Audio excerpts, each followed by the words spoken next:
Saludos a todos los seres humanos bien intencionados que nos puedan estar observando y oyendo. En realidad, ahora solo a mí, eh, porque en esta oportunidad vamos a emitir junto a alguien que la gente de mi canal ya conoce, como lo es Marco Pagano. Hola Marco, saluda y cuéntanos cómo estás el día de hoy. Hola, ¿qué tal, Sebas? Bueno, un placer estar aquí de nuevo contigo. Y nada, estoy muy bien, contento, feliz. Aquí en España, pues todo funciona bien al margen de la política. Es un pueblo maravilloso y bueno, también los chilenos son fantásticos. O sea que yo conozco a varios, aparte de ti, y son todos muy buena gente, según mi opinión. Qué Y bueno. bueno, nada, solo siempre me gustaría decir que las transmisiones estas que hacemos deberían al final ser en directo, ¿vale? Porque tú sabes que yo lo que pienso yo de las máquinas, ¿no? En carne y hueso, dices tú. Sí, en directo y en hacerlo vivo, ¿no? Lo digo porque al final las máquinas lo que nos hacen es huir de la realidad y estaría bien, o sea, yo me siento un poco culpable siempre que hago estas retransmisiones o uso máquinas, porque, a ver, lo tenemos que usar hoy en día, no nos queda otro remedio, ¿no? Porque el mundo ha evolucionado así. Pero estaría bien si pudiéramos dejar a un lado las máquinas y hacerlo real, aunque claro, tú y yo estamos muy lejos y las máquinas no lo facilitan, pero bueno, también habría que recordarlo cada vez, ¿no? Claro, sí, sí, mi intención no es estar, de hecho en algún momento yo voy a tener que parar de hacer videos para YouTube y dedicarme a lo que nos tenemos que dedicar naturalmente. Eso Pero es, de momento le estamos dando un buen uso a una herramienta y de vez en cuando, tampoco es todos los días, porque sí, igual está bien. es un poco enfermizo a mi juicio. Estar todos los días llamando a la gente para que se conecte, para, tal Eso es. vez no tiene que, si no es a cada rato, puede ser de manera equilibrada y no hay problema, pero también lo que dices tú, Marco, que reunirse físicamente, mucho mejor, como debería ser. Exactamente. Y nosotros, pues está bien que hagamos, yo creo que todos los que hacemos estos vídeos deberíamos alertarlo, ¿no? Como el fumar mata, pues, o sea, las advertencias que ponen las cajetillas de tabacos Claro, claro. o las advertencias de cuidado, esto es peligroso, pues lo mismo nosotros cuando usamos las deseos tenemos que decir, oye, cuidado, que esto no sea tu vida, que esto no sea el centro de tu vida, por favor. Exacto. Y el día de hoy, Marco, tenemos una presentación preparada que es la continuación de la misión anterior, que titulaste Una nueva cronología para el NOM, y esta sería la segunda parte. Cuéntanos de qué va a tratar resumidamente y por qué ameritaba una segunda parte. Sí, bueno, una segunda parte, pues para explicar más evidencias que hay, pues al ir investigando o al ir leyendo cosas nuevas, viendo nuevos documentos, pues te das cuenta de que hay más evidencias aún que apuntan a la posibilidad de que se hubieran añadido 753 años en la historia, ¿no? Y justo 753 porque este es la cronología que se usaba antiguamente, la Urbe Condita, desde la fundación de Roma, que fue en el 753 antes de Cristo. Entonces, así era como se contaba antiguamente, ¿no? Entonces, pues lo que hicieron seguramente, o puede ser, al menos hay que tomarlo como una opción, es que en vez de cambiar toda la cronología, lo cual hubiera sido bastante fatigoso, el hecho de ir contando a cada vez que tenía que citar el año, se tenían que ir descontando los 753 años para decir el después de Cristo, antes de Cristo, que hubiera tomado un tiempo, ¿no? En calcular en qué época estaban en ese momento, pues lo que era más fácil era simplemente cambiar la denominación antes de Cristo, después de Cristo, o sea, perdona, la denominación a curve condita por la denominación antes de Cristo, después de Cristo. Solo tenían que cambiar la denominación, no tenían que hacer ningún contaje de los años. El contaje de los años seguía el mismo, pero ponían antes de Cristo o después de Cristo y ahí estaban ganando 753 años de historia. Claro. ¿Vale? Y eso va enmarcado, ¿por qué? Pues porque los imperios que nacieron aquí en Europa con el imperio macedonio primero, aunque se extendió hacia Oriente, hacia la India, pero luego con mucha más presencia en Europa ya el imperio romano, La idea siempre fue la de conquistar el mundo. Hasta en el Imperio Romano, la idea del imperio, incluso con Alejandro Magno, ¿no? Alejandro Magno quería conquistar todo el mundo conocido, pero duró pocos años. En realidad, las conquistas de Alejandro Magno fueron unas décadas, comparado con lo del Imperio Romano, que fueron siglos de conquista. El Imperio Romano ya sí que es cuando se va formulando mucho más esta idea de nuevo orden mundial, esta idea del dominium mundi. Ellos lo llamaban así, los latinos, los romanos llamaban dominium mundi, el dominio del mundo. Luego se convirtió en el nuevo orden mundial, pero eso ya estaba presente en el Imperio Romano. O sea, eso ya viene del Imperio Romano. Y entonces es la idea de que todas las naciones se sometan a un mismo emperador. Obviamente es una idea totalitaria, es una idea horrible que tenemos que desechar. Y lo que pasó es que el Imperio Romano tenía los politeísmos, que en cada pueblo tenía sus propios dioses. Y de alguna manera eso frenaba su control popular. Porque, claro, cada uno tenía sus dioses, tenía sus normas, tenía sus leyes que estaban enraizadas en una tradición religiosa. Y entonces eso les impedía llegar hasta el final de los seres humanos, a controlar todos los pueblos. Entonces, cuando se encontraron con el cristianismo, pues claro, fue una unión muy feliz, porque de repente vieron que tenían un emperador y un dios que imponer a todo el mundo. Y eso fue perfecto para el imperio, porque entonces sí que podían realizar su misión o su objetivo de dominar a todo el mundo, del nuevo orden mundial. Ahí es donde empieza el nuevo orden mundial realmente, cuando el Imperio Romano asimila el cristianismo. Imperio y monoteísmo es un emperador y un solo dios. Eso es el nuevo orden mundial, ¿vale? Un poder político, un poder religioso. Y eso ya lo tenemos expresado en el Imperio Romano. Ahí es donde empieza el nuevo orden mundial.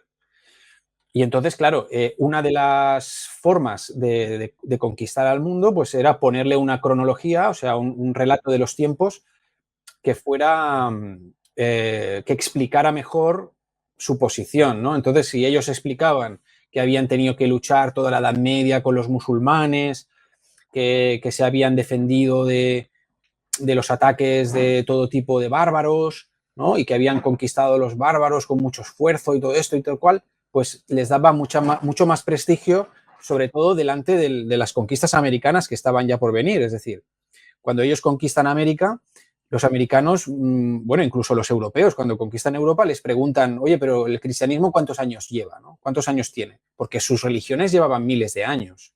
Las religiones paganas eran tradicionales, ancestrales de miles de años. Entonces, claro, la primera pregunta que les soltaban era, bueno, pero el cristianismo, si esto es nuevo, ¿no? Esto es una secta que ha salido ahora, nueva. Y claro, ellos ante esta tesitura se veían incómodos, porque estaban por debajo de las culturas ancestrales. Entonces, claro, necesitaban añadir estos 750 años o el máximo de años posible. Entonces vieron una oportunidad muy buena cuando ellos tenían todo el control de las bibliotecas, cuando tenían todo el control de los libros, aplicaban censura a todos los libros que ellos querían. Y ahí fue el momento donde ellos pudieron hacer un relato que les beneficiara, añadiendo 750 años de historietas cristianas con santos, mártires, amuletos y todo tipo de historias ventajosas para ellos, ¿no? Eso es lo que yo propongo como una opción, no lo propongo como un dogma, pero como una opción B a la actual. Bien. Entonces, para continuar con la emisión anterior, nos habíamos quedado en que el descenso de libros fue muy brusco y que no había encontrado este gráfico que ahora sí lo tienes y lo estás mostrando. Entonces, cuéntanos, Marco, de qué trata esto. Claro, aquí lo vemos en un gráfico, un estudio que se hizo de la antigüedad, del paso de la antigüedad a la Edad Media y a la Edad Moderna, o ya el Renacimiento.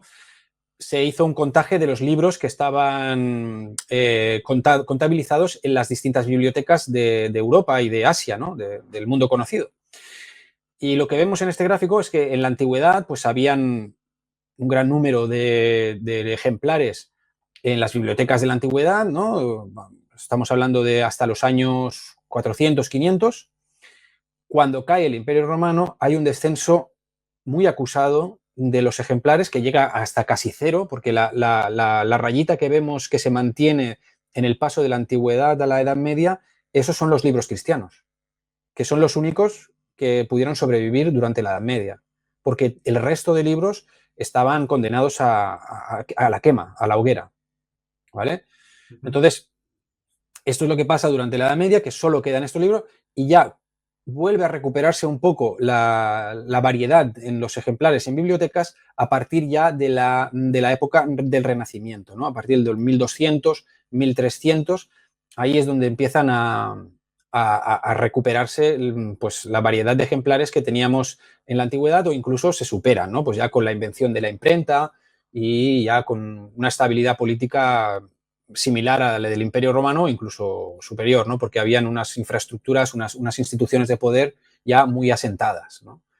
Mucho más control que antiguamente, ¿no? Pero lo que sí que vemos es que hay una censura absolutamente brutal, yo lo que veo, vamos, durante la Edad Media, y que esto puede responder a dos casos, ¿no? O sea, o realmente hubo una censura brutal y no pudo aparecer ningún libro excepto los cristianos durante siglos, que estamos hablando de algo muy fuerte, lo que podría ser un auténtico genocidio cultural, o lo que puede pasar también, esa es la opción B que yo propongo, es que se añadieron esos 753 años y aquí, en este vacío, veríamos la prueba de esa añadidura.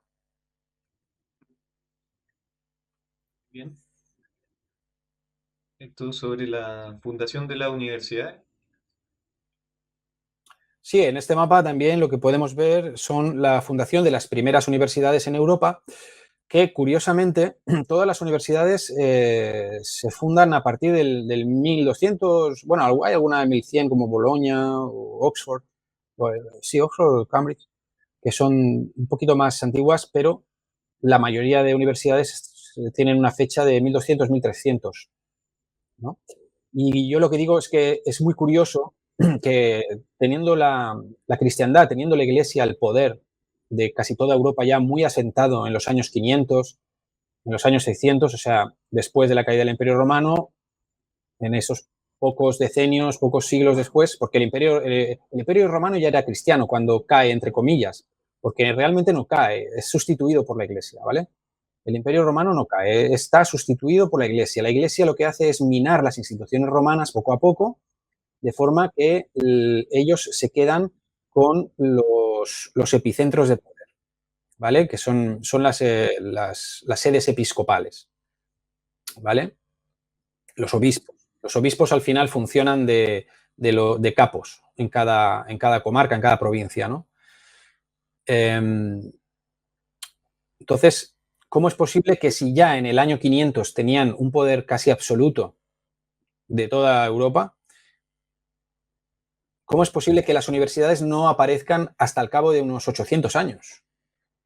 Quiero decir, en la antigüedad ya existían academias, bibliotecas que funcionaban de centros de investigación, como una especie de universidades, como la Biblioteca de Alejandría o la Biblioteca de Éfeso. Otras bibliotecas, ¿no? También había en Roma. ¿Y cómo es posible, ¿no? que durante todo ese tiempo los monasterios y los religiosos se dedicaran simplemente a asistir a las misas y andar censurando por ahí los libros en las calles, ¿no? Es muy curioso que no se les ocurriera formar sus propios centros de adoctrinamiento, que fueron las universidades, porque las universidades surgieron como centros de adoctrinamiento religioso, de adoctrinamiento cristiano. Eso es el origen de las universidades. Entonces, a mí me extraña que desde el 500 hasta el 1200, esos 700 años, 800, 750 años, a ningún religioso se le hubiera ocurrido fundar un centro de estudios, una universidad. Es demasiado tiempo. Entonces, yo creo que esta es otra prueba o evidencia de que es posible que hubieran añadido esos 750 años. porque lo que es más probable es que ya en el año 600, 700, a los 200 años de la caída del Imperio Romano, yo creo que ya deberían haber habido algunas instituciones religiosas de estudios donde se impartiera la doctrina cristiana. Eso es lo que a mí me parece más natural y no que hubieran estado 800 años para aparecer las primeras universidades. Me recuerda que acá, por ejemplo, en Chile, está la Universidad Católica de Chile, que es la universidad más prestigiosa o una. En realidad hay dos universidades que son las más prestigiosas, que los alumnos más connotados van a esas universidades y después están las privadas, pero anteriormente era principalmente en Chile eran estas dos, la Universidad Católica de Chile y la Universidad de Chile. Y a la Universidad Católica, bueno, comparten los mismos símbolos que con la Universidad de Chile. A lo que voy es que ahí donde tienen control, la Iglesia Católica pone su universidad. No le falta eh, la universidad en todas partes del mundo, en realidad. Sí, sí, eso fue de lo primero que hicieron también en América. Al llegar a América, los pro españolistas o pro imperio lo que te dicen es que, mira, crearon universidades, mira qué buenos eran los españoles. Pero bueno, a ver, es que no lo entendéis o que esas universidades eran centros de adoctrinamiento cristiano. Es que de ahí salían la doctrina que se iba a imponer por fuerza a toda la población americana. Y eso fue de lo primero que hicieron, claro que sí. Es decir, como tú dices, como tú bien dices, cuando una institución tiene un gran poder en algún lugar, lo primero que hace es crear un centro institucional, institucionalizarlo de alguna forma, ¿no?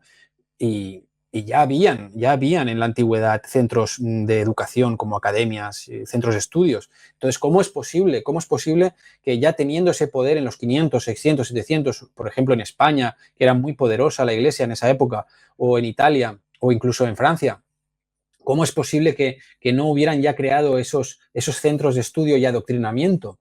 ¿No? Es curioso porque, como tú dices, es de lo primero que hacen y lo primero que hicieron luego en América, por ejemplo, está clarísimo. Este planteamiento, otra evidencia, que se refiere a los mapas estancados o un estancamiento en la calidad de los mapas.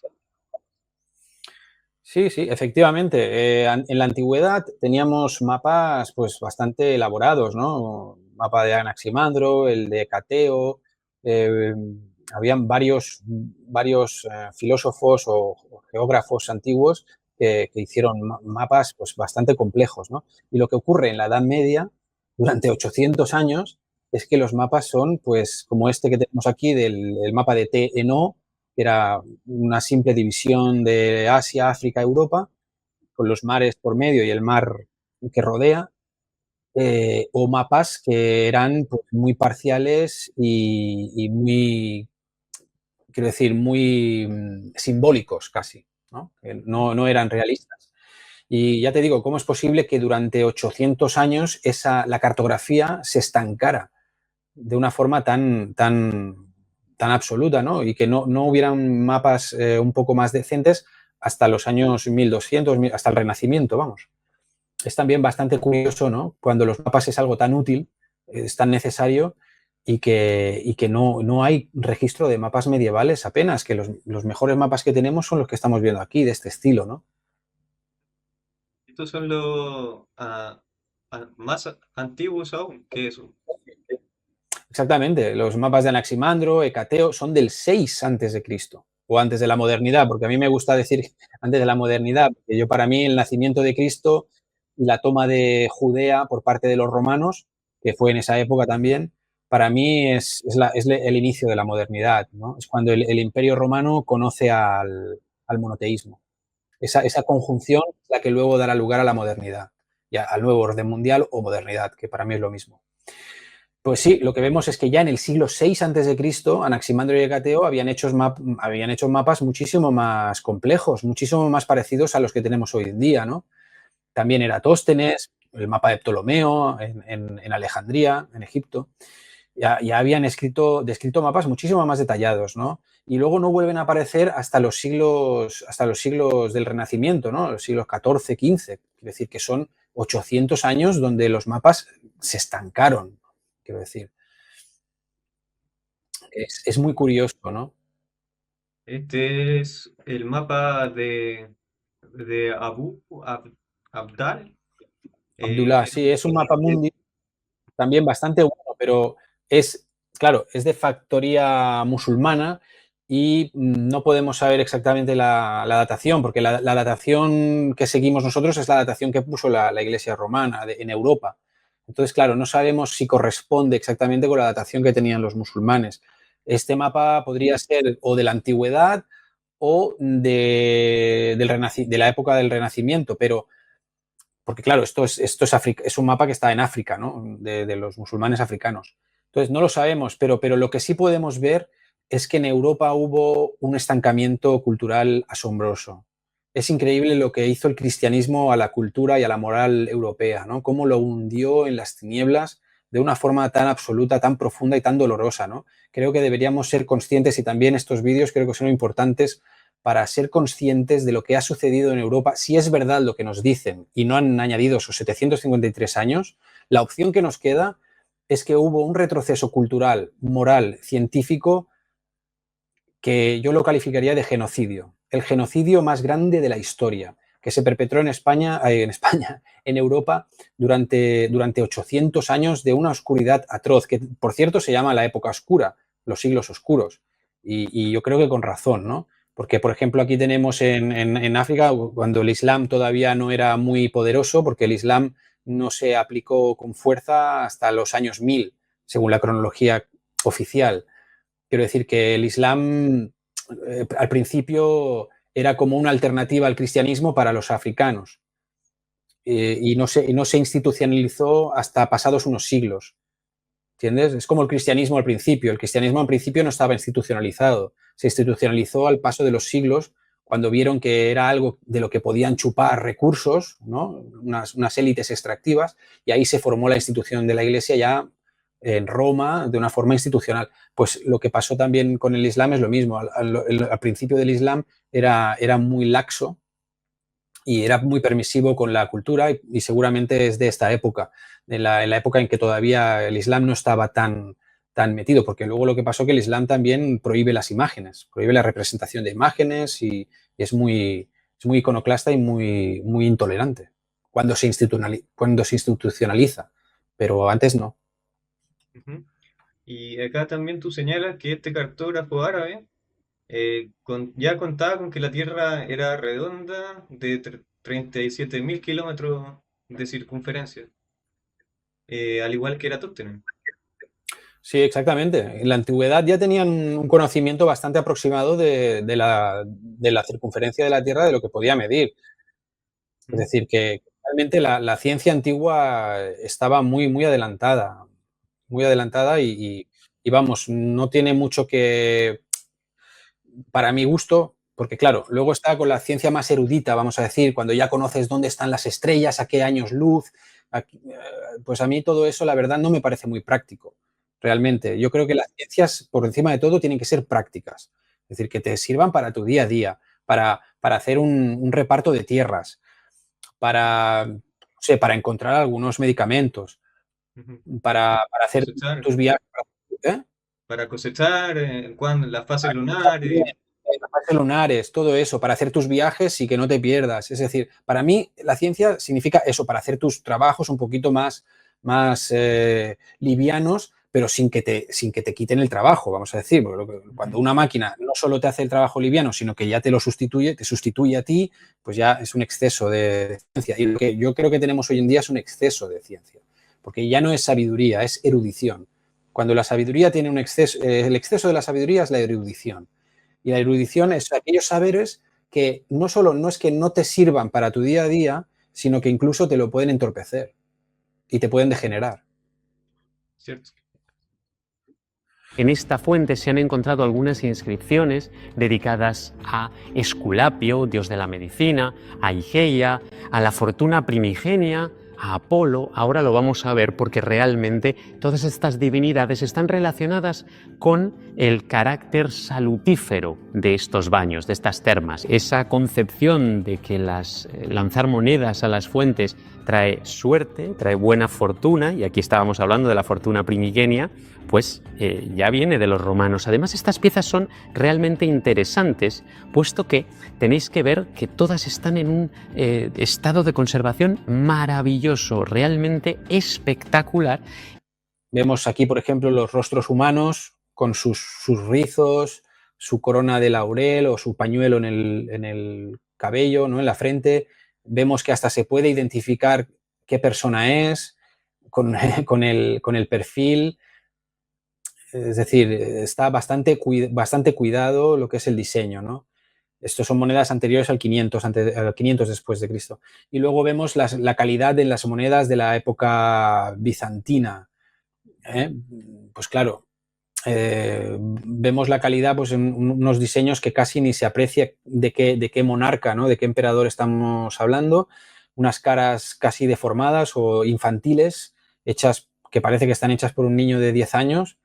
Y claro, ¿cómo es posible que esta calidad tan inferior se mantuviera durante 1000 años? Porque si me dices que es una transición, que dices, no, es que se cayó el Imperio Romano y se perdió un poco la técnica de hacer monedas y luego pues se recuperó al cabo de 200 años o 300 años, se recuperó. Pero es que no, es que aquí estamos hablando de que esta técnica tan pobre de numismática, de acuñación de monedas, se mantuvo durante 1000 años.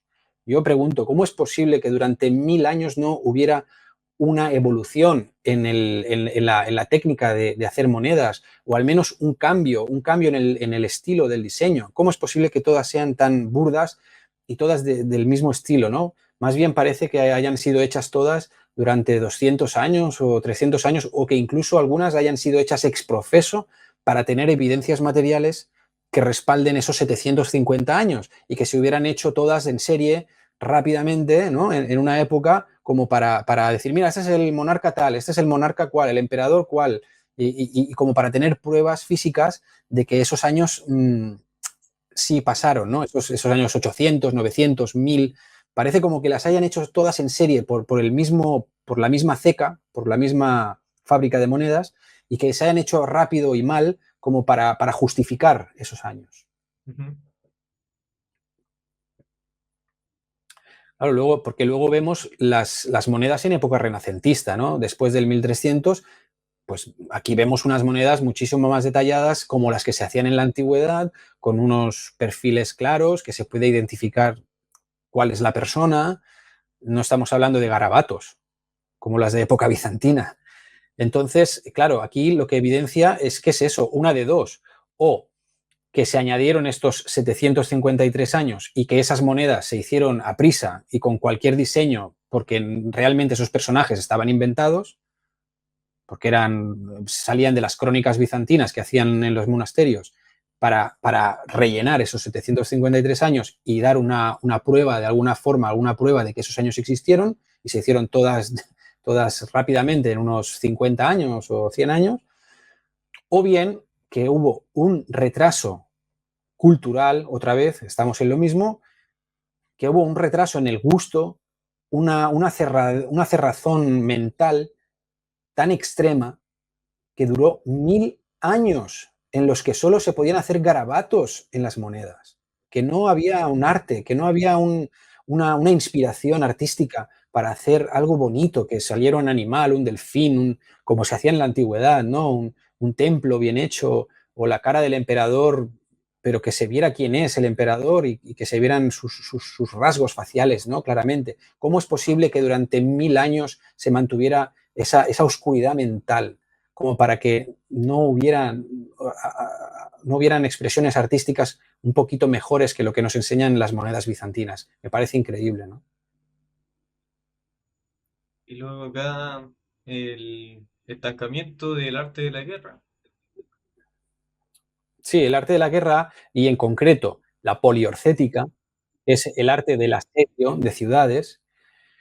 Es muy curioso porque se estancó también durante 1000 años, ¿no? Y sobre todo en una época donde los asedios estaban a la orden del día.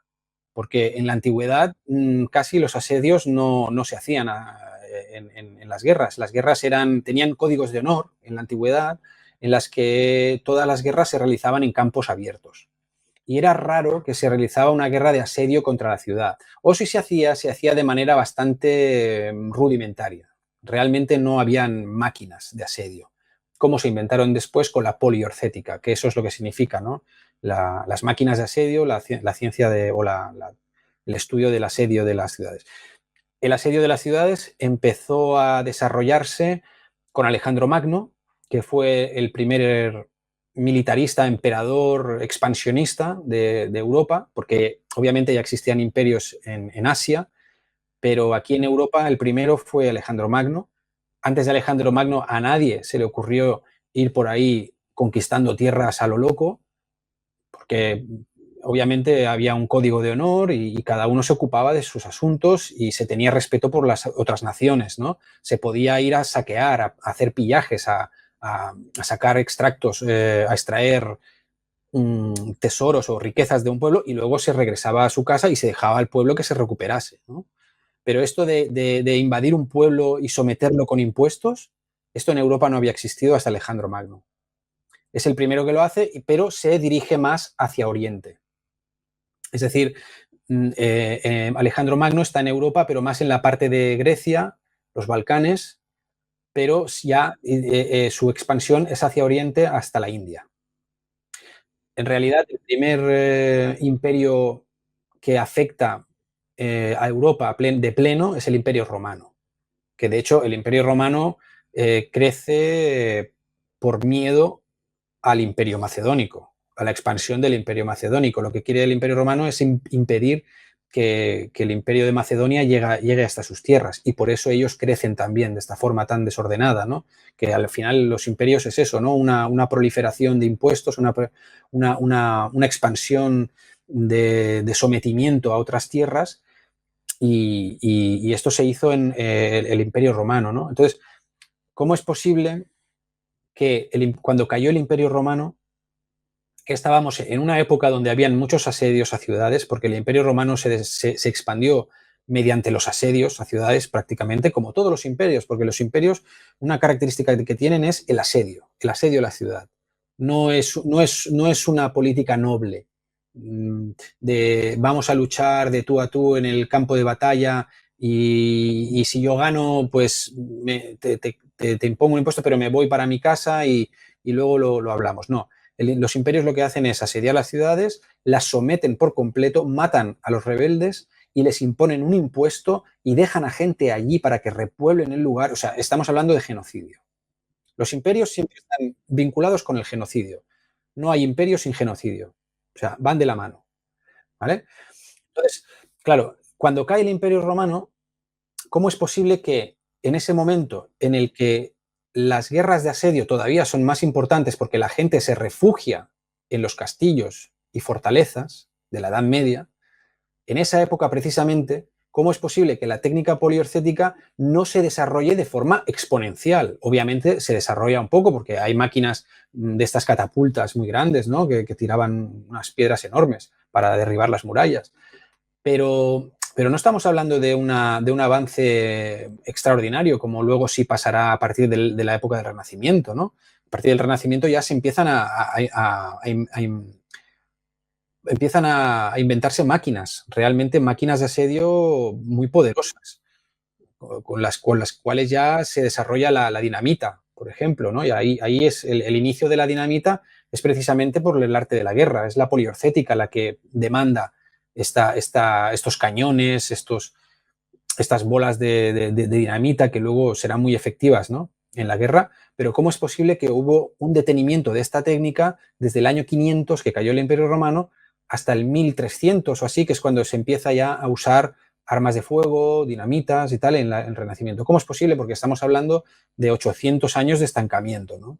Eso podría ser una prueba también de que añadieron estos 753 años, o bien también de que hubo de alguna forma un retraso cultural en el cual la gente pues casi que como que se convertía en humanos de la edad de piedra, ¿no? Que volvieron a a lo básico, ¿no? A tirarse piedras y a darse palos, porque realmente durante toda la Edad Media no hubo un desarrollo armamentístico muy notable. Cierto. Como quisiéramos durante 800 años. Ojo, hubo un desarrollo armamentístico, claro que sí, pero es que estamos hablando de 800 años, no de 200 o 300. Sí, me recuerda a las armaduras, el ejemplo que pusiste en la emisión anterior de las armaduras que también eh, se habían quedado estancadas. Y, Exactamente. y claro, uno lo ve acá, la misma parada militar actual, están todos los años actualizándose, botando los F-16 a la basura o dejándolo guardado y comprándose otro. Y en 800 años no van a mejorar su tecnología. Algo extraño pasó ahí, Marco, concuerdo contigo. Ujú. ¿Eh? Esto, sobre los estratos geológicos, ¿qué nos tienes que decir? Sí, también los estratos geológicos, si los investigamos, ¿no? Si miramos algunos ejemplos como el que tenemos aquí en la imagen, que es bastante clarificador, es muy curioso que las capas de arquitectónicas, vamos a decir, geológicas, sean, o sea, no sean proporcionales al tiempo que ha transcurrido, ¿no? Porque, claro, estamos hablando que en la base tenemos unas columnas romanas, ¿no? En este edificio que vemos aquí, que es en Turquía.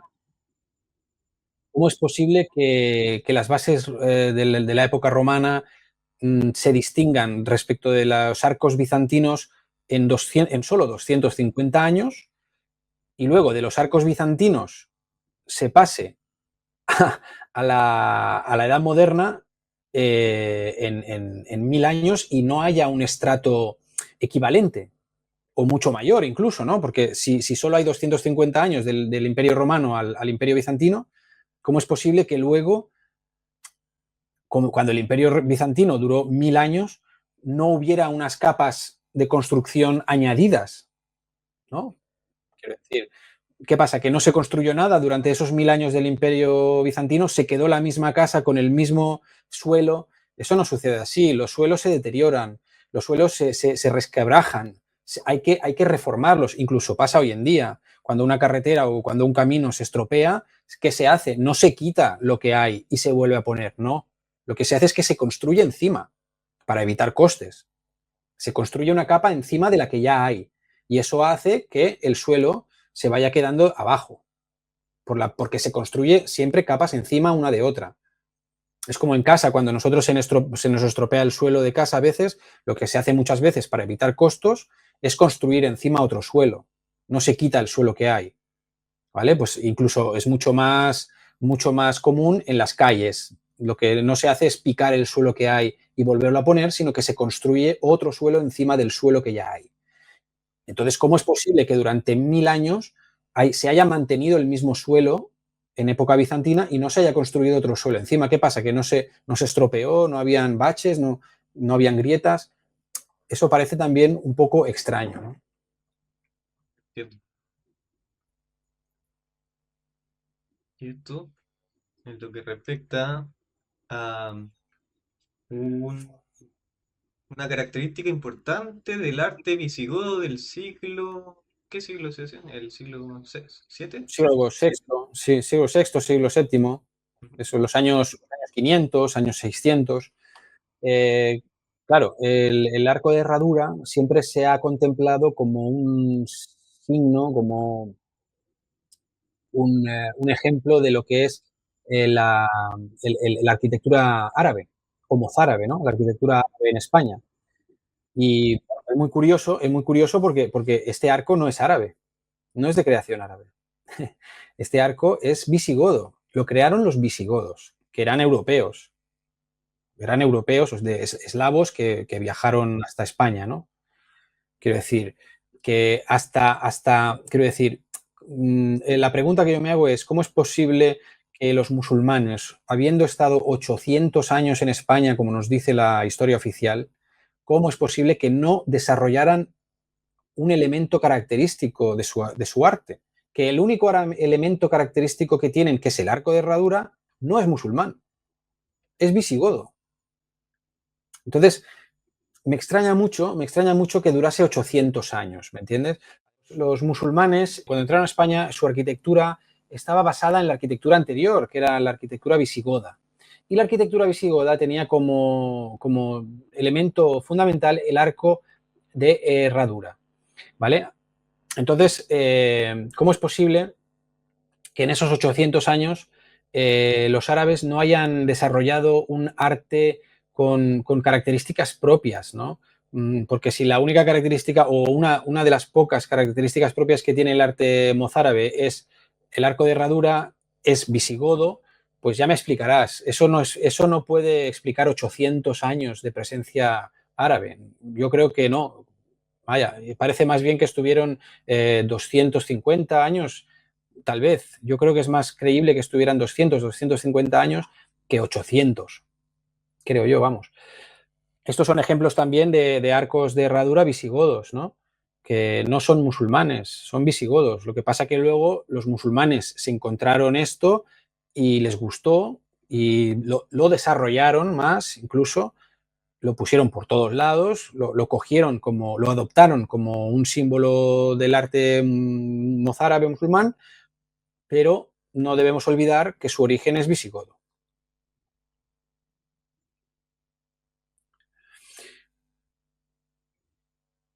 Aquí, como digo aquí, en esta, por ejemplo, esta entrada es la entrada del castillo de Gormaz, castillo fortaleza de Gormaz, en Soria, y aquí vemos la entrada que se supone que es mozárabe del califato de Córdoba, pero ¿quién nos dice que no es visigoda? Es decir, podría ser tranquilamente visigoda, aunque bueno, vamos a decir que sea musulmán, ok, no hay problema.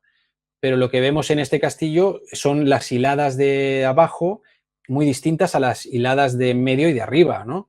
Las hiladas de piedras, los sillares.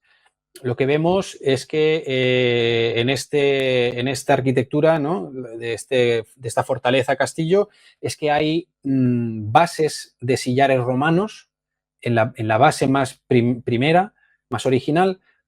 Luego vemos incluso construcciones visigodas y luego vemos unas construcciones muy características que son las construcciones musulmanas propiamente dichas, que son estos sillares, estas piedras que se ponen a tizón o en vertical, o sea, que no se ponen en horizontal, sino al revés, que son estas fábricas tan características que son musulmanas, que por cierto no son nada aconsejables para el equilibrio del edificio, pero que a los musulmanes parece ser que les gustaba, no sé por qué, una extraña razón, les gustaba mucho poner así al revés las piedras y es una característica fundamental del arte musulmán.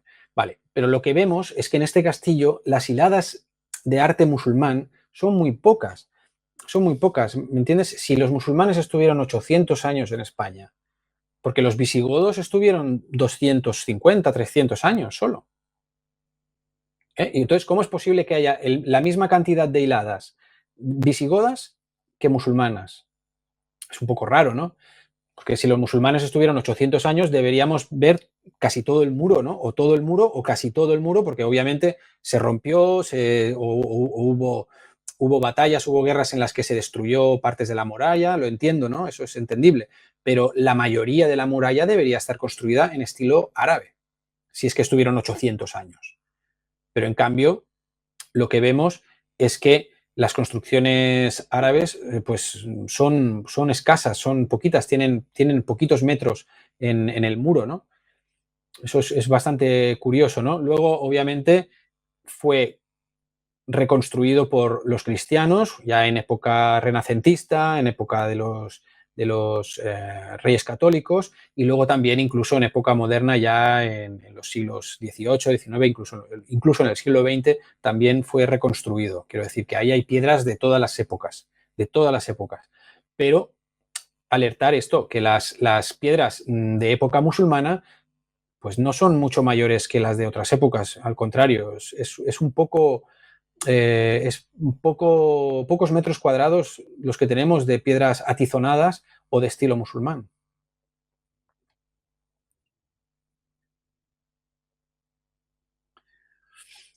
Y bueno, este es un detalle de la parte posterior, o sea, la parte de atrás del castillo, que es un muro que hay, el muro de contención más trasero, donde se puede ver una lápida romana, parece ser una lápida pagana, que está flanqueada por dos lápidas de estilo ya más mozárabe, de estilo mozárabe incluso judío, porque está la estrella de David. Y lo curioso aquí es que la lápida romana o pagana está destruida a cincel. Está destruida a cincel exprofesamente. Tiene tres orificios que se han hecho con un cincel y un martillo, golpeándolo fuerte para romperlo, y se ha roto en 3 puntos, o sea, se ha golpeado en 3 puntos para que se abra por la mitad, y después de romperla se ha unido para colocarla en medio de esas 2 piedras de estilo mozárabe judío. Es muy curioso, porque esto de alguna forma lo que simboliza, y aquí ya acabando la retransmisión, acabando la explicación esta que estamos haciendo, es que había un odio al pasado, un odio a todo lo que fuera pagano. Estábamos en un tiempo en el que solo podías identificarte como cristiano, judío o musulmán. Y si no estabas dentro de estas 3 religiones abrahamánicas, no podías existir. Y aquí lo estamos viendo. Esto es una prueba del odio que se tenía a todo lo antiguo. Y tenemos pruebas en muchas construcciones antiguas, incluso los templos, muchos templos de estos antiguos grecolatinos que vemos destruidos con todas las piedras por el suelo. Pensamos que es algo que ha pasado por terremotos o por guerras, y no es así. La mayoría de estas destrucciones de estatuas y templos y altares han sido hechas por puro odio, cuando no se ponía por ley, el emperador, el rey de turno decía que se tenía que destruir todas las construcciones antiguas paganas y que no podía quedar ni una en pie. Y se hacía así, se aprovechaban esas piedras que habían en los altares para hacer otras construcciones. Y esto es un ejemplo, yo creo, muy paradigmático de los nuevos tiempos en los que todo lo que significaba el paganismo, todo lo que significaba la cultura grecolatina europea era rechazada, odiada y despreciada. Y esta es una buena muestra, vamos, como un poco para ir terminando la explicación, que esto es un detalle importante. Muy bien, Marco. Antes de pasar a la última, a la siguiente, que me recuerda esto a la época de la dictadura del pañal de cara, vamos a llamarlo así, en la cual lo que yo denomino como borregos, los borregos como que estaban dispuestos incluso a delatarnos o si por ejemplo le hubiesen ofrecido incentivo económico a ellos, hasta incluso no hubieran tal vez casado. Seguro. Entonces, yo creo que esto de andar, porque no hay un argumento lógico para odiar a una religión que no es la tuya, que no le está haciendo daño a nadie, sino que tiene que haber como en la mente de estos borregos una sensación como de que su vida corre peligro mientras esto exista. Sí. Es como que nosotros, al no inyectarnos la inyección de caca, que le llamo yo, es que como que éramos una prueba también de que esa inyección no funcionaba. Y por eso había cierta coacción para que nos la pusieran. Sí. Entonces, es como una extrapolación a algo que yo viví Sí. para tratar de entender qué es lo que pasaba en ese pasado. No sé si te parece Sí. acertado. Muy acertado. Sí. Es un ejemplo muy cercano que tenemos en el tiempo y muy acertado porque realmente es la sensación que deberían tener nuestros ancestros. Es la misma sensación, esa sensación de acorralamiento, de que no te dejaban sobrevivir, de que, por ejemplo, no podías acceder a cargos públicos, no tenías defensa delante de un juez si eras pagano, solo tenían defensa los cristianos, musulmanes y judíos, cada uno con sus leyes propias, sus características, pero si eras pagano, obviamente tú no tenías defensa. No podías tener propiedades.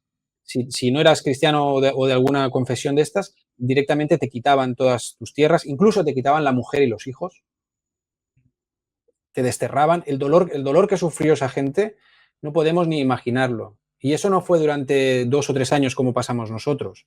Eso fue durante siglos de persecución. Por ejemplo, ¿qué te diré yo? Claro, lo que hacía mucha gente es huir a los bosques. De ahí sale el satanismo este malo que dicen de que están en los bosques y por ese miedo a las brujas, ese miedo a los bosques, ¿no? A la gente que está ahí. ¿Por qué? Porque realmente es que no tenían otra opción. La gente que quería seguir siendo pagana, que quería seguir haciendo sus sacrificios, sus inciensos, porque incluso estaba prohibido encender inciensos. El encender un incienso, eso ya era motivo de ejecución. Te ejecutaban en la plaza pública por brujo o bruja. ¿Entiendes? Entonces, sí fue muy parecido todo el acorralamiento, el no dejarte vivir. Incluso mucha gente durante esa época estábamos pensando de irnos a vivir al monte. Mucha gente lo pensamos, de coger si esto duraba más tiempo, claro que duró 2 años, pero si llega a durar muchos más años, muchos nos hubiéramos ido a vivir al monte. Y eso es precisamente lo que hicieron nuestros antiguos, porque en las ciudades ya no se podía vivir. Solo en algunos pueblos un poco alejados, donde la iglesia no tenía mucho poder, aunque ellos ya se encargaban de enviar a misioneros, porque ahí está la razón de ser de los misioneros. Los misioneros no era otra cosa que auténticos enviados de estos mafiosos, eran auténticos matarifes, ¿no? Eran auténticos, ya te digo, mafiosos que iban a los pueblos a convertir a la gente, y si no se convertían y si no obedecían las reglas de la iglesia, obviamente llamaban al episcopado y ya se encargaban de enviar ahí a gente a ponerlos en vereda y a bautizarlos, porque si no se bautizaban, tenían que salir del pueblo o los mataban. Esa era la realidad que vivieron nuestros antiguos durante siglos. Entiendo. Acá María Silva dice que se llaman traidores, seguramente cuando yo me refería a los borregos, pero un traidor, borrego. Sí, lleva razón, espiaban. Dice que espiaban en esa época. Ahí una persona Claro. saluda. ¿Mm? Dime. Sí, hola, saludos a todos. Y además es que ellos se sentían con el poder, es lo que ha pasado ahora también con la pandemia, es decir, sentirse poderoso, sentirse de parte del poderoso. Al principio puede haber miedo en estos traidores. En esta gente al principio a lo mejor se pasan al bando oficialista por miedo. Pero una vez están por miedo y se convencen, ya es el placer de sentirse poderoso, ¿entiendes? El placer de poder hacer con la otra persona lo que tú quieras porque sabes que tienes el poder de hacerlo, que el Estado está detrás de ti y te ayuda. Eso es una sensación que da incluso un placer sádico. Y eso es lo que sentían los cristianos en esa época, se sentían impunes, porque sabían que si tú eras un pagano y te pillaban por el monte haciendo oraciones o lo que sea, sabían que podían hacer contigo lo que quisieran. Claro. Y entonces eso era un placer sádico que sentían que claro, de ahí vienen las torturas que hacían bestiales, que luego se estableció la Inquisición precisamente para frenar esas torturas, porque, claro, nadie ponía freno a eso. Como había una ley que decía que el que no era cristiano se le podía hacer con él lo que se quisiera porque era poco menos que un animal, pues lo que pasaba es que habían verdaderas persecuciones en los pueblos, donde se perseguían a los herejes, a las brujas, y se las mataban donde los pillasen. En cualquier esquina del pueblo o en cualquier paraje, ahí les metían una paliza que los mataban y los torturaban. Y entonces por eso se tuvo que instaurar la Inquisición, para que todas esas ejecuciones se hicieran ordenadamente, porque claro, llegaba un punto que las matanzas eran a diario y había un problema de salud. Había un problema de salud con las aguas, con la tierra, con el aire que se estaba infectando de los cadáveres que habían por todos lados. Y entonces se tuvo que poner una inquisición para decir, no, hasta que no venga un inquisidor y haya un juicio, no se le puede ejecutar. Se puso freno. O sea, mucha gente cree que la Inquisición fue la propiciadora de esas ejecuciones, pero no es así. La Inquisición lo que hizo fue poner orden, poner orden en unas masacres que se estaban efectuando casi a diario en todos los pueblos de Europa. Y que si no llega a ser por la Inquisición, en Europa hay un descenso demográfico que de 100 millones o 200 millones hubieran quedado 20 o 10. O sea, los pocos cristianos fanáticos que habían. ¿Entendí bien? Todo lo demás lo hubiera matado. Dice que la Inquisición fue como, vamos a matar gente, pero de manera más ordenada. O sea, y no Sí, tanta. Eso claro. fue. Sí. Ya. Entonces, con la última diapositiva, o la penúltima en realidad. Sí, bueno, ya como conclusión, pues una explicación que pudiera tener esta posibilidad, ¿no? Esta opción B de que hubieran añadido 753 años, que yo lo tomo como, ya te digo, lo propongo como una opción, no como un dogma, sino como plantearse la cronología de dos formas posibles, ¿vale? Atendiendo a estas evidencias que hemos visto. Pues es que lo que hubiera podido pasar es que en los años 500, 600, cuando en España, que era muy importante en el mundo antiguo y en la Edad Media, ¿no? En esa transición, España era un punto importantísimo, yo creo, por la iglesia, porque la Iglesia se estableció muy bien aquí en España, también en Italia, obviamente. Lo que yo creo que pasó es que en esos años, cuando la Iglesia católica se afianzó de una forma muy poderosa, cuando el rey Recaredo, el rey visigodo Recaredo se convirtió al catolicismo, cuando pasó de ser arriano a ser católico, y ya la Iglesia pudo entrar de lleno en todas las instituciones, en todo el pueblo español, yo creo que ahí ellos se sintieron muy poderosos, ¿sabes? Porque tenían todo el control de lo que se publicaba, el control de los libros, el control de lo que se podía hablar, de lo que no, incluso de lo que se podía pensar y de lo que no se podía pensar. Y yo creo que ahí ellos vieron la oportunidad de cambiar el mundo, ¿sabes? De decir, bueno, ahora nosotros tenemos el poder de lo que escribamos va a ser historia a partir de ahora. Porque nosotros decidimos lo que se publica y lo que no se publica. Entonces, claro, ese poder es muy tentador, es muy tentador. Y ellos, yo creo que a partir de ahí empezaron a crear una historia donde empezaron a crear los personajes estos, los santos, los mártires de la antigüedad, de que se lo comieron los leones, se inventaron los amuletos de Jesucristo o de tal apóstol que está aquí o está allá en esta iglesia para captar más adeptos, porque habían amuletos de todo tipo, ¿no? Inventados pues para eso, para tener, y además eran costosísimos. Con esos amuletos se compraban países, incluso casi, ¿no? De lo que valían.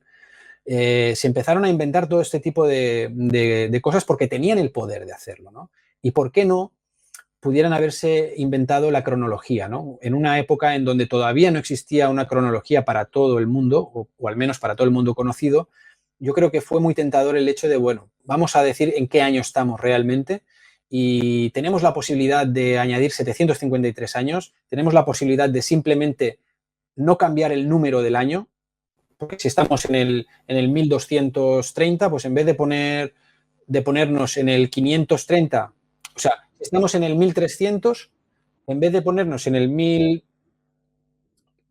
si estamos en el 1300, ¿no? Pon 1300 a Burbe Condita. Pues en vez de colocarnos en el 530 después de Cristo, ¿qué hacemos? Cambiamos el Aburbe Condita por después de Cristo y seguimos estando en el 1230, pero después de Cristo. Con lo cual, tenemos 750 años de vacío histórico en el que nadie podrá sospechar que hemos añadido estos años y donde podemos añadir cualquier historieta, como la historieta de los musulmanes, ¿no? Que nos invadieron los musulmanes, que estuvieron 800 años y que tuvimos que recuperarlo con grandes luchas, con muchos esfuerzos, cuando tal vez eso solo fueron 200 años o 150, pero ellos lo magnificaron porque les interesó. ¿Entiendes? Entonces, claro, eso podría ser una motivación. Pensamos que, por ejemplo, Isidoro de Sevilla, que era uno de los obispos más importantes de la cristiandad en esos momentos, fue el que inventó los mapas TNO, pues él era un estudioso, él era una persona que estaba al mando de lo que se publicaba y lo que no se publicaba. Y por ejemplo, el personaje que le sucede es un tal Teodisclo, que resulta que es un personaje ficticio. Aquí ya lo vemos. El primer personaje ficticio de la historia de la Iglesia es en esta época. Es curioso también que coincida con esta época.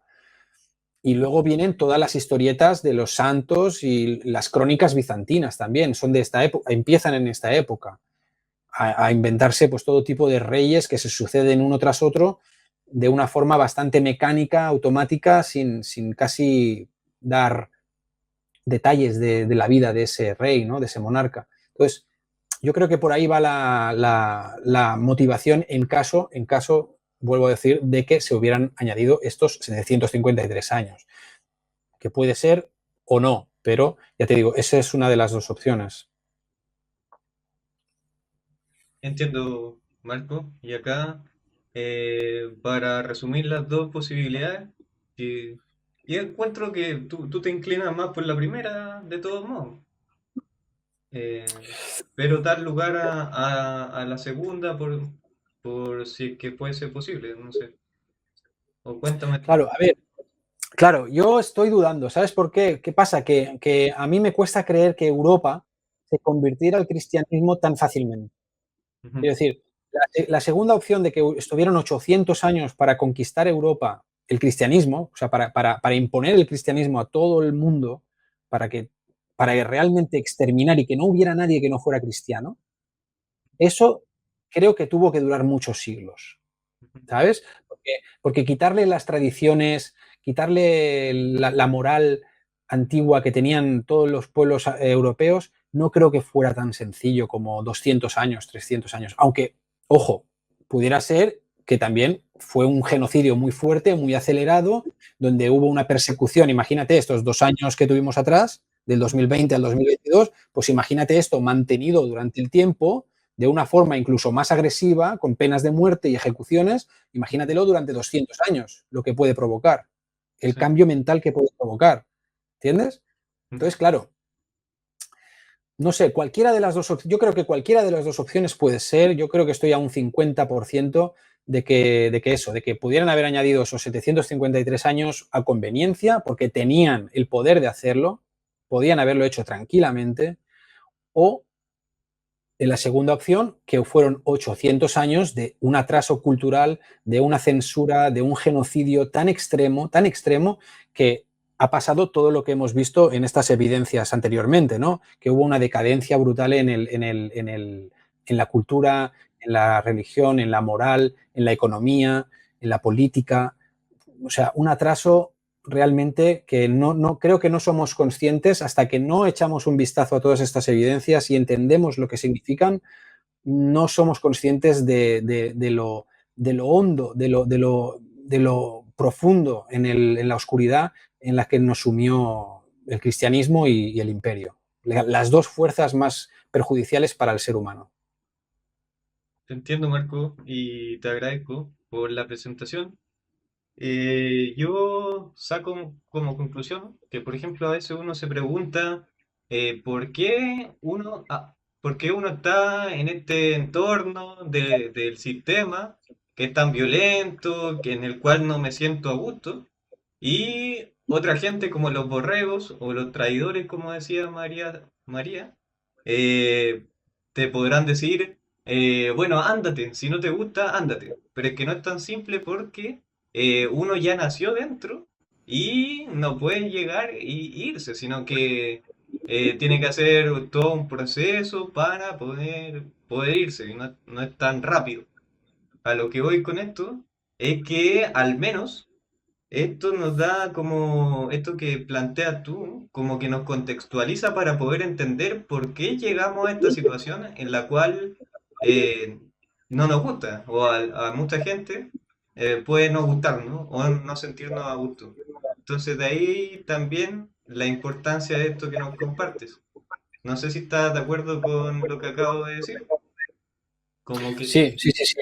Efectivamente, esto nos explica muchas veces nuestra situación actual, el por qué vemos el mundo que no es correcto, que es antinatural, que hay cosas que no funcionan. Pues precisamente porque venimos de todo esto, venimos de toda esta censura, de todo este genocidio que duró siglos y que nos ha hundido en las tinieblas y que ahora estamos intentando recuperarnos, estamos intentando levantarnos, Pero claro, es que nos han metido una paliza al pueblo llano, a los pueblos libres, nos han metido una paliza tan fuerte a nivel político, espiritual, económico, cultural, ha sido tan fuerte el sometimiento, la paliza, la tortura, las ejecuciones, que es muy complicado, es muy complicado. Pero claro, entenderlo forma parte de la recuperación. Es decir, eso es muy importante, que todo el mundo tenga en cuenta el profundo daño que nos hizo Roma y Cristo. Porque la modernidad se puede resumir en estas dos palabras, Roma y Cristo. Eso han sido las dos armas que nos han devastado como humanos. Y hasta que no dejemos al imperio y al monoteísmo atrás y digamos, mira, esto fue una época de nuestra historia que tenemos que superar para volver a sentirnos libres, para volver a tener la religión que cada pueblo quiera y la economía que cada pueblo quiera, sin tener a un imperio que nos someta o a una iglesia que nos esté diciendo cómo pensar y cómo vivir. Entiendo, Marco. Acá María Silva dice que mantenernos comunicados es una gran ayuda, con lo cual creo que está valorando tu trabajo, el mío, y también agradecemos su presencia y su participación. Acá Theodore me escribe en inglés, pero no sé inglés. Pero lo voy a leer prontamente y también estamos comunicados en ese aspecto con Theodore. Así que Marco, no sé, ¿algo más para ir terminando? O, no Bueno, sé. no, nada más, simplemente lo que hemos dicho, ¿no? Que es bueno eso, saber nuestro pasado, qué ocurrió, pues para saber el presente de dónde viene, muchas cosas, de dónde viene, para estar alerta, también saber cuál es el origen, cuáles son nuestros enemigos, por decirlo de alguna manera, para precisamente para evitarlos. Y es que tampoco tenemos que luchar contra ellos. Yo no creo que haya que luchar contra el imperio o luchar contra la iglesia, no es eso. Lo que nosotros tenemos que hacer es fundar nuevos pueblos de cero, no en las mismas ciudades que ya hay, porque eso está totalmente viciado, está corrompido e incluso está maldito. Lo que tenemos que hacer es encontrar nuevas tierras despobladas y ahí fundar unos nuevos cimientos, unas nuevas casas con nuevos cimientos, nuevas casas que sean casas que tengan su espacio para cultivar, que no sean pisos, por favor, no volver a las ciudades nunca más y volver a crear un nuevo mundo a partir de ahí. Que para eso también, ya que estamos, pues está la Constitución de Iberia y bueno, la Constitución que está pública, que se puede comprar, incluso está en abierto, en PDF, si lo buscan en Internet está en abierto, el que no quiera pagar. Eso, yo compré un libro de Marco, está por Amazon, lo pusiste, en una plataforma bien universal. ¿Amazon era? Sí, está en varias, pero creo que en Amazon bien, también, pero está en varias páginas. E incluso en América Latina lo he visto anunciado también. Bueno, eso es como para organizarse con una comunidad, que es la Constitución libre de los pueblos de... No, la Constitución de los pueblos de Iberia. ¿Cómo Constitución se de llama? Iberia. Al final le puse la Constitución de Iberia. Ah, la Constitución de Iberia. Pueden buscarla así. Pero sirve para todos los pueblos, ¿eh? Es un ejemplo de constitución, un modelo que sirve para Iberia, pero puede servir para cualquier lugar, simplemente cambiar el nombre del país y ya está. Eso. Ahí María también dice que hay que no hay que depender, es ser libres. Ah, no depender es ser libres. Exacto. Y con esa Claro. frase nos quedamos, Marco, nos retiramos, te agradezco mucho y cualquier otro nuevo indicio o una nueva evidencia, cuenta con este canal que ya te digo que estoy muy agradecido de haberte conocido y todo lo que nos has enseñado. Así que muchas Genial, gracias, Sebas. Marco. Muy amable. Muchas gracias a ti también. Hasta la próxima. Hasta la próxima, chao, chao.